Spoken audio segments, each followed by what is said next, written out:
Back here on HQ Spotlight, some of the notable college football games this weekend, including a couple of ranked matchups in the SEC. Both of them double-digit spreads. Number 23, Missouri, a 13.5-point dog at number 21, South Carolina. And Tennessee with the questions around Nico Iamaleava, a 10-point dog at the Dogs in Georgia. Let's play a little game. Overrated, underrated, with the college football playoff rankings and 3 weeks to go in the regular season. We have a couple former college football greats with us, and they disagree on some of these. We have Danny Cannell and a two-time national champion Damian Harris joining us here on HQ Spotlight. Wait.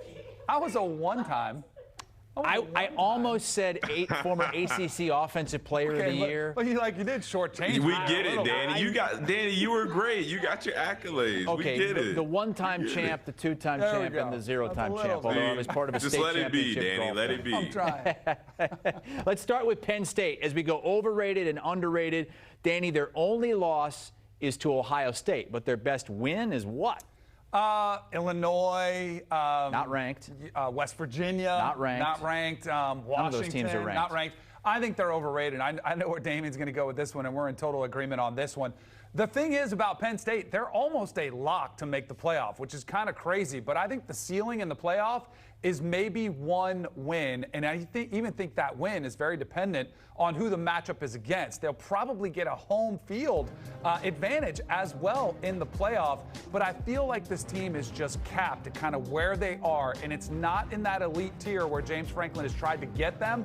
It is just below that. They're a really good football program, but they made some changes this year to bring in a new coordinator, and Andy Colton-Nicky, and they wanted Drew Aller to take that next step. And I just haven't seen it yet. Even though that game against Ohio State was pretty close and it was respectable, I just don't view them on the same playing field. Yeah, I'm with Danny. I think this Penn State team is definitely capped. I don't think they can get any further under James Franklin, quite frankly. I mean, year after year, we seem the same product. I mean, the Penn State versus Ohio State matchup is the exact same. And yes, they went out and they got Andy Colton-Nicky, but the offense still looks like it's in neutral. We're not seeing any playmakers emerge. We're not seeing a very efficient offense. So I think that Penn State is just, they're overrated. They get to sit back and watch Ohio State and Oregon play each other in the Big Ten championship more than likely. And then they're still going to get in the playoffs, which, that's the world that we're living in. But Penn State, I don't even think they have that high of a ceiling in the college football playoff, honestly. I mean, you can call me a hater if you want, but I don't see that much when I look at this team. And once you get to the playoffs, you need some offensive firepower. You need a quarterback that's playing at an elite level. They just don't have the things that they need, that championship culture, I think, to get very far in these playoffs. We have them on CBS the next two games, this week against Purdue and then at Minnesota.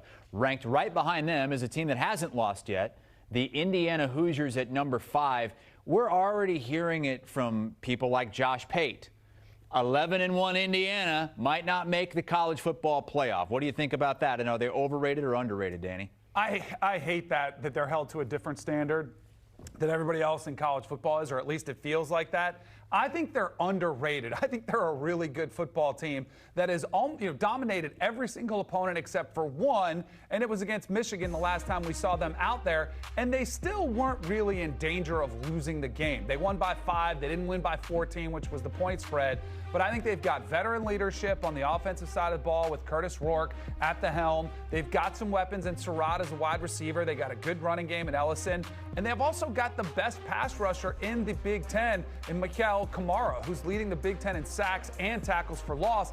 And they might have the most underrated coach in all of college football in Cignetti. So I think this team is underrated.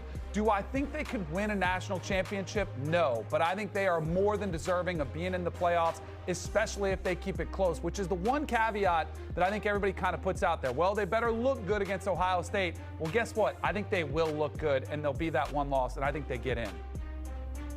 Well, Danny, I mean, before we get to this Ohio State game, I got to say this Michigan game raised some eyebrows for me because this was the first game where you were playing a team, and I know Michigan is not what they've been before. I know that they don't look like defending national champions right now, but this is the first eye test for Indiana. This is the first time they were playing against a program that had a big name, players that still are playing at high enough of a caliber to be a competent football team. And I saw Indiana struggle. I thought that maybe this was a sign that once they get in these big moments against these big time teams, these other big time programs, that they might not be what we think they are. I think they're ranked so high compared to the expectation that we set, the precedent that we set in the preseason, because Indiana really didn't have any pressure. They didn't have any expectations to get to the college football playoff. And now they've had so much success. I mean, they're 10-1 for the first time in program history. I think they're lucky to be ranked at number 5. But I don't think that once they get in these big time matchups, I don't know if they're going to look the same. So I think they're just a little bit overrated,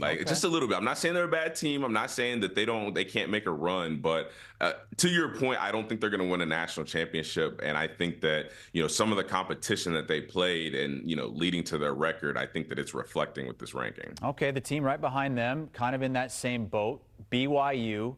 Unbeaten, but hearing, Damian, that if they don't win the Big 12 championship, they could be left out because they're in a quote-unquote weaker conference. Are they overrated or underrated right now? I think they're overrated too. And I think a lot of people think this. A lot of people have been waiting for BYU to fall, and especially after watching that game against Utah, where they struggled a lot against Isaac Wilson and Utah. I mean, they had a call late in the game that essentially bailed them out, but they didn't look like a top 4 team in the country. They didn't look like a conference champion to me. And I think that the Big 12 as a whole hasn't been the conference that we anticipated, or we thought we would see more talent out of that with, some of the mix-ups in the conferences. But, BYU, they have potential to get past, because like I said, I don't think if they lose the conference championship, they're not going to be in the playoffs. And I like Colorado in a matchup right now if it comes down to the two teams. So I got to go with BYU being overrated.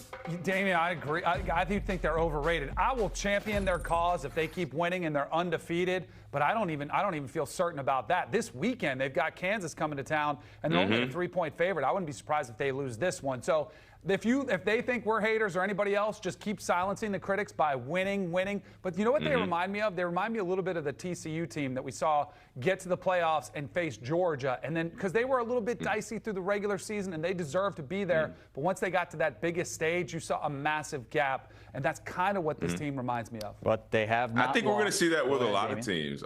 Oh, I'm sorry, Chris. I didn't mean to cut you off. But I think that we're going to see that with a lot of teams, just with an expanded bracket, and you get more teams who pass certain eye tests. They have more of an opportunity to go undefeated during the regular season because a lot of these teams aren't playing each other in conference. But once you get to the conference championship, once we get to the 12-team playoff, I think there are going to be more teams. Could be BYU, could be in Indiana, but we're going to see more teams like that TCU team that once they really, get into the heavyweight battles and the heavyweight matchups, they prove that they're not on that level yet. BYU does have a couple of good wins this season over number 14 SMU and number 16 Kansas State. Notre Dame has the worst loss of anybody, losing at home to Northern Illinois. Danny, they're ranked number 8.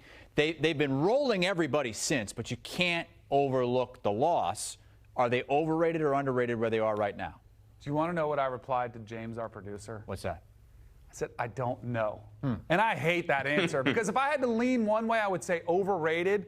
But they really have. Like when they lost to Northern Illinois, I was ready to count them out, say they're done. That is the type of loss that should keep you out. But I said if they're going to be in the conversation, they need to have style points on the way out. And guess what? They've done that. They faced the top 25 Navy team, blew them out. They play a Louisville team, beat them. They play Florida State, blow them out, even though everybody is beating Florida State. You can't use Florida State, Danny. But the way they beat them was pretty resounding. They are blowing out teams that they need to. So I don't know. I don't like the fact that they could be sitting home watching some of these teams like a BYU we just talked about, undefeated, lose a Big 12 championship game potentially, and Notre Dame gets to sit at home and probably get that free pass to the playoffs. But I think they're probably properly rated. That's where I probably would put them, where I think most people look at them and they're like, they hate that loss, but if they play at their best, they can go toe-to-toe with any of these other teams in the top 12. So I'll say properly rated, which is such a cop-out. Yeah, it is a cop-out because I'm going overrated. That NIU loss, I stood at the front of everybody and said they do not deserve to be in the college football playoff after this loss.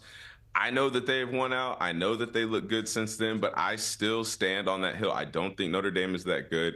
They don't play in a conference, so they're not going to have to face anybody for a conference championship. They get to just sit back and watch everybody else. I mean, until I see Notre Dame in a conference and I see them start to play a real schedule and real competition week after week after week, I'm always going to think Notre Dame is overrated, so I'm going to stand on that hill. Yeah, and they play these fake road games where they try to trick people into thinking they're playing. Well, they're playing Yankee Army. Stadium. We're playing at Army. Oh no, it's Yankee Stadium. Right. Playing at Navy. Oh no, it's East Rutherford, New Jersey.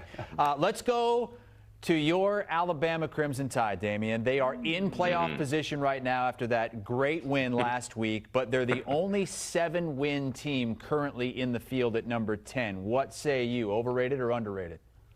I think they're underrated. I think you look at because hold on, Danny said we were going to see how overrated they were this past weekend in Death Valley. Danny, why don't you take it from here? Why don't you take it from here? Tell the people why Alabama did not prove to be overrated. Tell the people why Alabama deserves some more respect. Because I am not going to be fooled by a game against LSU, the same team that lost to USC, the same team that probably should have lost to South Carolina. I'm not buying that fool's gold. I still look at Alabama, and you mentioned the eye test for Indiana. Now, they looked to the eye test against LSU. Again, I didn't say I'm very impressed by. Against Tennessee and against Vanderbilt, not only did they fail the eye test, but they lost those games.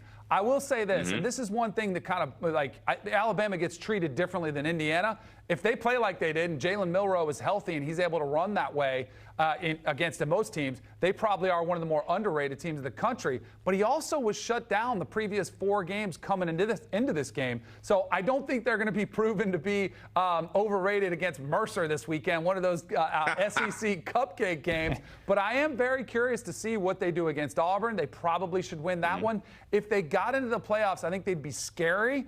But I don't think they've shown enough consistency to be like a true title contender the way they were when you were playing for the Tide. Yeah, you're right. Consistency. The consistency is the one thing that they've lacked to show. Because coming off that LSU game, they have a lot of things they can build on, but can they do it consistently? Hey, Mercer's 9-1. I know. Watch out. They're only a 41-point favorite against Mercer this week. All right, one more here. Only have time for Boise at number 13, Danny. Their only loss is to the number 1 team in the country by 3 points. They're overrated. Tulane is the best group of 5 team right now. Another team who went toe-to-toe with some of the juggernauts. Kansas State only lost by a touchdown. Oklahoma played 2 Power 4 opponents. Here's the issue I have, Damian. I think the group of 5 needs their own playoff. It is a different level of football. Let them compete against teams that are on their level playing field. If they stack up against any of these teams in the top 5 head-to-head, I think they get beat by 2 touchdowns. And I know that Oregon game happened, but this is a different Oregon team. And if it was a playoff scenario where everyone's dialed in, I don't think Boise State could hang with them.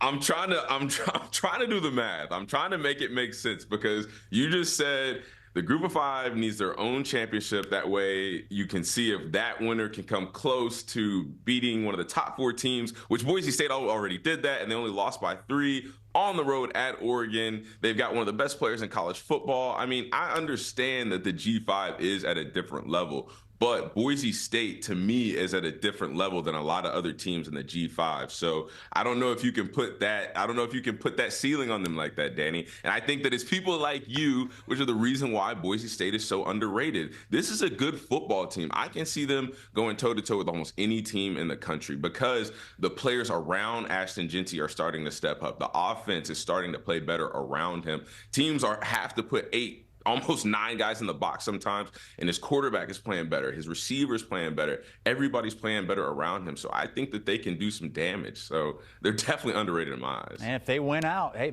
there's a chance they could end up being ranked higher than a Big 12 champion if it's not BYU, and they could get a bye. They have San Jose this week. San Jose State, it's on CBS Sports Network. Damian's going to be on his way down here to our Fort Lauderdale studios for our Saturday show this weekend. 3 hours of pregame beginning at 9 a.m. Eastern time. We'll also have live reports from Colorado ahead of that game against Utah. And Josh Pate will be joining us from Athens, Georgia, site of the Dogs hosting the Vols.